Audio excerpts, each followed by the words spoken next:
كده كده يا تيريلا عاملة ترالي من الموحيت لا إلى بيت المحويت اوعى. يا غالي الله يرحم والدك هجعنا، حسس ان صوتك حالي بيغني كده كده يا جني.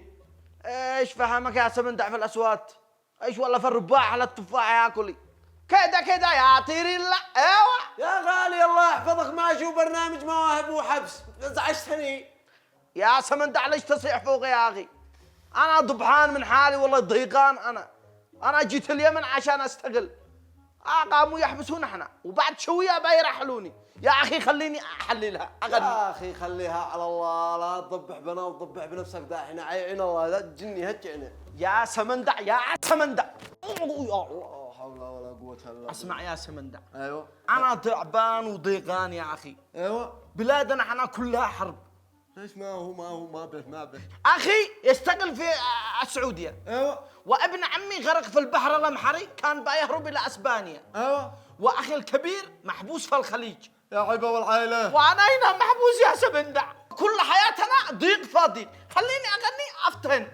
يا عيبه الله لا وفقها، الله لا وفقها الذي شتتكم وخلاكم في كل الدول وانتم من اغنى الدول واغنى القارات في العالم. اسمع يا سمندع، ما تخدم اخوك خدمه انسانيه. مالك بشر؟ عشتي تصبن ابوهم سبان وهي. وتغسلهم وتصبنهم وتنشفهم، وانا اضحي في الجبل. علي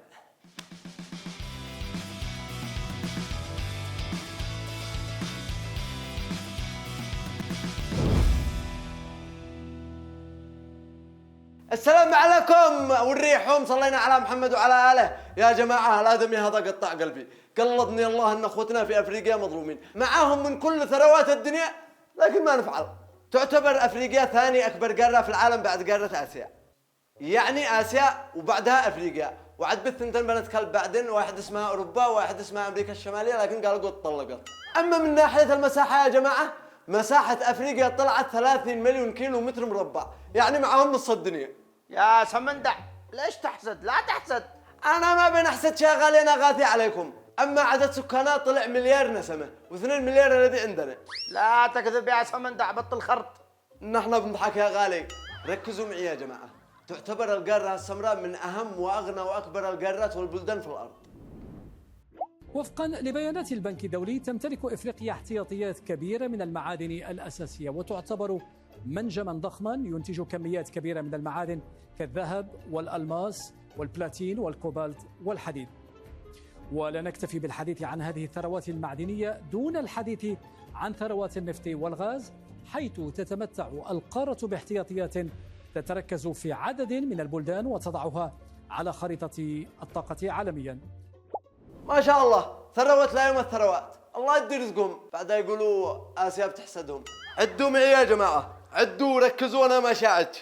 ثروات معدنية، ثروات غازية، ثروات نفطية، وثروات حيوانية ومشمعات وقلصات، لا هنك لا هنك، لكن ما حد خلالهم حالهم. يا أهل الحارة، يا قارة أفريقيا، أفريقيا عم تستورد 70% من القمح، يعني 70% من القمح، واللي يقهرك ان 60% من مساحة قارة افريقيا صالحة للزراعة، لكن للاسف ما زرعوها، شكلهم زرعوها على وما ما عاد شمت ولا عافية. يعني احنا عندنا عادوا بحلبطنا شوي شجرة تلقت من الزراعة، انتوا ايش بحلبطكم ايش؟ يا سمندع احنا عندنا واصل قتل ونهب وسرق ونزاعات وتدخل خارجي. يا اخي لا تشكي لي ابكي لك. لا تشكي لي يبكي لك. هو هذا ذي بحلبطنا. ضروري ان انتم تسدوا وتبطلوا النزاعات والمشاكل بينكم، لان اليهودي ما يشيش لحد الخير، وهذا اكبر دليل. رسميا يا صديقي، قارة افريقيا هتبدأ تاكل حشرات الفترة اللي جاية. وصاحب المشروع ده هو بريطانيا، واللي خلاها تقترح على الافارقه الفكره دي بسبب النقص الحاد اللي موجود في الغذاء في افريقيا. عاوزك تتخيل معايا يا صديقي ان في اكتر من 22 مليون بني ادم موجودين في افريقيا مهددين بالمجاعه، وتجربه اكل الحشرات دي هتبدا في الكونغو الديمقراطيه وزيمباوي، واللي خلاهم مصرين على الحشرات بالتحديد لانها مصدر فعال للبروتين. ايوه ضروري تصحوا يا افريقيا، لان امريكا وابو زنانير حيرجعوا يمكنوكم وتمرمرين.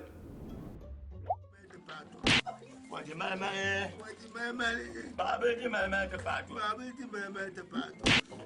Wadi mama eh. Wadi mama eh. هياها قال لك هذا علاج الصداع في موزمبيق، وتمرمري وتخلفعي، قد عطفح الرجال من هذا البلادها. يا جماعة الخير، ثروات أفريقيا الهائلة هي الذي جلبتها المستعمرين. فيما بين 1850 و 1914 كانت كل الدول الأفريقية مستعمرة من الدول الأوروبية استعمارا كاملا. أسبانيا استعمرتها وعادوا يكارحك إن ما بيش مع برشلونة حق يشتروا لاعبين وإنهم بيدوروا ما ياكلوا. البرتغال استعمرتها ويجي كريستيانو يقول لك دعمنا أفريقيا بمبلغ، على ما هي من حقهم. فرنسا استعمرتها وجنست نص الأفارقة يلعبوا معاهم وخقت عليهم. والله لو انا بالافارقه لا اكسر رجال اللاعبين، لا لنا ولا لهم. من زمان ولليوم وابو زنار والغرب بينهبوا افريقيا نهبناها. هو يا سمندع من زمان ونحن في مشاكل ومدرابات. هذا ابو زنار برمنا برمه الله يلعن اشكالهم. ما قصدك يا هاود برمات ما قصات. شاهدوا كيف من اول ما بداوا دخلوا لافريقيا، شاهدوا كيف دخلوا لافريقيا من قفا عقلها. عندما جاءت البعثة التبشيرية الأوروبية إلى إفريقيا جاءوا ومعهم الكتاب المقدس، وكانت الأرض معنا.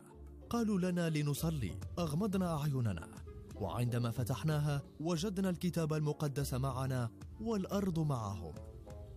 هذه مقولة مشهورة للقس الجنوب إفريقي ديزموند توتو، تلخص حال إفريقيا مع مستعمريها، وكيف نهبت ثروات القارة الغنية بالثروات، وكيف تحول شعبها لثلة من الفقراء الذين يتصدق عليهم العالم من الأموال التي ويا هودي يا مقص يا هودي يا سرق يا هودي يا مقص سرق يلا. حتى الايباد حق رئيس جنوب افريقيا سرقوا. لا حد يقول انهم يشتمهم، حرام انهم ما نعرفهم سرق. They want to dispossess me of my iPad, so I want that. Can I have my iPad, please? So they stole it.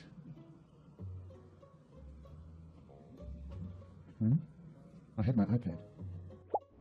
مشوا داري من هو، وفي مؤتمر صحفي إذا ما هو معاه واحد إسرائيلي تقتص يدي، تقتص يدي إذا ما هو معاه.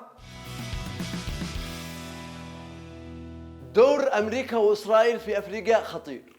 تأجيج الصراعات الداخلية من أجل مصلحتها. في الجانب الاقتصادي فعلت إسرائيل شركات وقامت بتوزيع نشاطاتها على الجانب الزراعي، وفعلت للنقل البحري والنقل الطيرة، وفعلت شركات ومدارس وجامعات، حتى محلات شيبس، فعلت محلات شيبس في أفريقيا. تخيل انك حترجع توصل تقول لصاحب الشيبس قال نتنياهو تدي ب 200 شيبس كل 100 لحالها وسجلها على افريقيا. انا يا مقص. ومن برمات اسرائيل في الجانب السياسي قدمت مساعدة امنية وعسكرية وجزمات وحدي وقناضر في لكف نتنياهو يلحب على الحصر مع نخسل الشيء هذاك الله المستعان هي قنضرب في لكف ما بشي. وفعلت ميناء عسكري بالقرب من ميناء مصوع في مشمع مع في قراطيس مع في جرايد مع مش شو حلاوه في دولة اريتريا. كونوا وبعوا مالكم. عملوا على تهجير اخوتنا الافارقه وتشريدهم، وعادهم بيحرضوا ضدهم وعنصريه وحرب ومشاكل ونزاعات. يا عيبه والكراهه والحقد على الناس. افقروهم وجوعوهم وبهدلوا بهم ويجوا يمكنهم المساعدات لاخواننا في افريقيا المنظمات. على من يا رجال ما فعلت لهم حتى خيمه والله صار يتعرسوا لكي نحرقوا حق الضيف بس سمعت لك.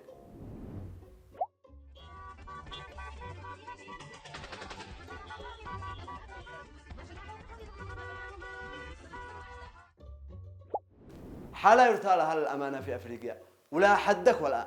وأولها دولة السودان بسروا داحين مشاكل وحروب وجنان وفتنة بينهم. وكم يا دول في أفريقيا كذا بيستخدموا الغرب ضدهم العنصرية والمشاكل والنزاعات والفتن و400. والقارة الإفريقية لوحدها مسرح لأكثر من 40% من النزاعات المسلحة في العالم سنويا، تدور في نحو 20 دولة في القارة. وقد ترتب على استمرار النزاع أن 3 من البلدان الأربعة التي تواجه تهديدا خطيرا بالمجاعة تقع في إفريقيا. أخواننا في أفريقيا بيدوروا ما يأكلوا، وأمريكا والغرب سنقدم المساعدات للسودان. ضروري نقدم المساعدات لأخواننا في أفريقيا حتى ولو بعنا ذهب بيدن. على من؟ ايوه يا سمندع كلامك كله صح، بس قل لي برأيك ايش الحل؟ يا اخي والله نشي نرجع بلادنا، احنا تعبنا يا سمندع تعبنا والله. والله يا حبيبي الحل يا غالي ان افريقيا والشعوب الفقيره تتحرر من الوصايا لامريكا واسرائيل ومن الغرب، وتستقل بقرارها السياسي وتستفيد من ثرواتها وخيراتها وتبطل حكا النزاعات والمشاكل. سمندع لحظه يا سمندع. اشبه يا ساتر. والله صح لسانك يا سمندع، كلامك كله في محله. صح بدنك امان قد انا ما يجوا عند الشاوش هذا ادي لك ولو قد انا في افريقيا. عسى سميدة وين عبد الفتاح؟ هذا الشاوش يصيح لي. خلاص يا سمندع، شكلي انا بنخرج وبنرجع بلادي، وانا اوعدك اول ما ارجع بلادي بانشر الوعي في المجتمع كله واخليهم واعيين، لانه اذا ما توعوا الشعب والمجتمع كامل بان امريكا واسرائيل ودول الغرب بياكلوا كل ثرواتنا ومشتقاتنا وزراعاتنا، وضروري ان نحن ننشر الوعي ونثقفهم. الله يجعل الصدق يا غالي، الله يجعل الصدق. هيا مع السلامه يا سمندع. الله معك يا حبيبي.